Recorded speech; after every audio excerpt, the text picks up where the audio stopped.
Welcome to the Mindset Mile podcast. I'm your host, Aisha Zaza.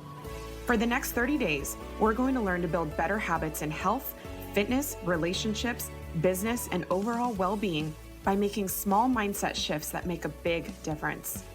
Contrary to how it may seem, the path to any success is achieved by taking small, consistent action over time. Someday is not a day of the week, so the time to level up is now, because you were made for greatness. It'll be a marathon, not a sprint, and together we'll take it one step, 1 mile, one day at a time. Welcome to the Mindset Mile. You ready? Good morning, good afternoon, good evening. Hello to you, friend, whatever time of day it is you're listening to this. In case you're wondering, it's 9 a.m. for me, and I'm eager to share something with you that I've always understood conceptually, but is hard, I think, for most of us when we're going through it. And that's being okay and even becoming good at experiencing negative emotions. If you're a human, then I want to remind you that part of this life and as a part of the human experience, we are signed up to experience the full spectrum of emotions. And for most people, that's probably going to look like feeling bad about half the time. For some, it'll be more, for some less. But in an average lifespan, have you ever considered that probably half might be felt with some kind of negative emotion? Like anger, sadness, frustration, disappointment. So often, I see people look for ways to always be happy, and they reject negative emotion, not wanting to go through it. I've been guilty of this as well, and with the help of therapy and thought work, it has become obvious how often we feel entitled to feel good. Why? Avoiding any emotion only makes it worse to feel that emotion because when we face it, we end up trying to manage it instead of just feel it.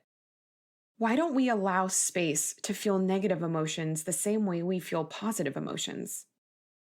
You're probably a little confused right now thinking of all the reasons why it feels bad to feel bad and wondering what I mean by just letting yourself feel it instead of trying to fix it.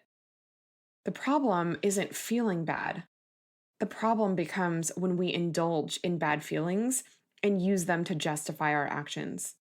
For a lot of people, food becomes the filler of the void, and we'll blame eating too much or binge eating on feeling stressed or sad.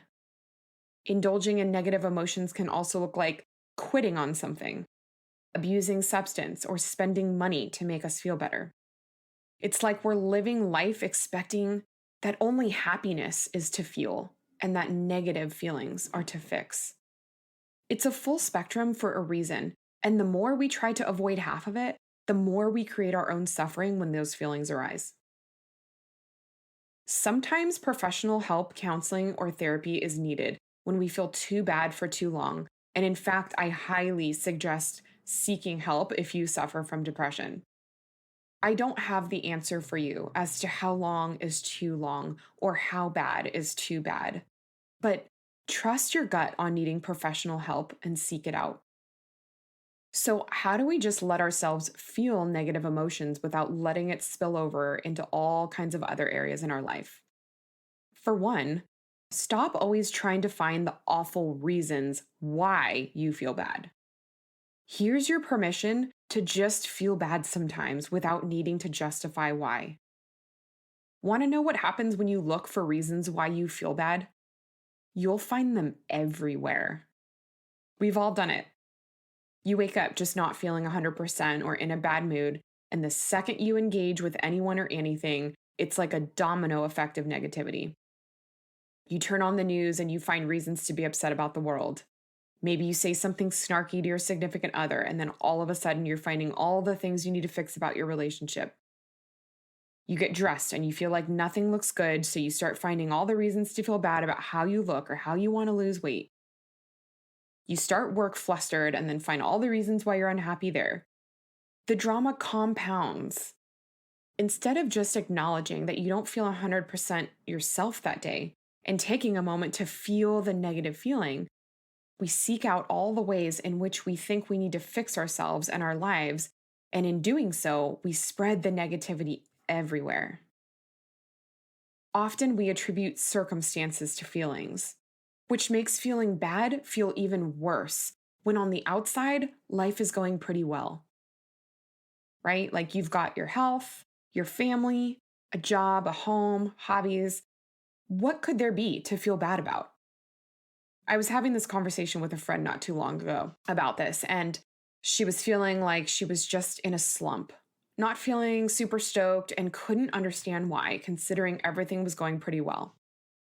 Like she needed a reason to justify why she wasn't beaming.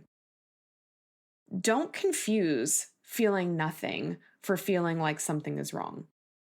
I think sometimes when we don't feel good or see ourselves as not being obviously happy, that we think by default something must be going wrong or that we must be feeling the opposite. Instead, we're probably oscillating somewhere in the middle, which is absolutely an okay place to be, and it does not need to be justified. You don't need to look for reasons why. Instead, just welcome it. Through my therapy and thought work, I've learned to become aware of when I'm resisting my own experience. I've honestly spent way too much of my life trying to control when I don't feel good, and all that has ever done is compound my feeling bad. Beating yourself up for beating yourself up is just a darker hole to pull yourself out of. Become an experiencer of your negative emotions instead of a manager of them, and you'll feel so much more at peace. Because here's the reality. Has anything negative you've ever gone through, or have you felt any negative emotion that has lasted forever? Feelings ebb and flow, such as life. Create space for it. Welcome it and just let yourself feel it in the same way we account for feeling happy and good. The more comfortable you become with being uncomfortable, the stronger you will become, because emotional resilience is built by going through all of it, not resisting it. Nothing is wrong with you. You're not broken, and it's okay to feel things deeply. It's what we've signed up for being on this planet, and I hope it brings you a great sense of comfort knowing you're not alone. Everybody feels and experiences it. Re-listen to this as many times as you need for it to sink in, or save it for when you're feeling bad as a reminder that this is all just a part of our human experience. If you're loving this podcast, it would mean the world to me if you rated, subscribed, and shared it with a friend. Be sure to tag me on your walks or runs at Aisha Zaza and hashtag Mindset Mile. That's all we have for today, my friends. Remember, the big things don't happen overnight. It's the small things done consistently that make the big things possible. You are capable and you are worthy. Make it a great day.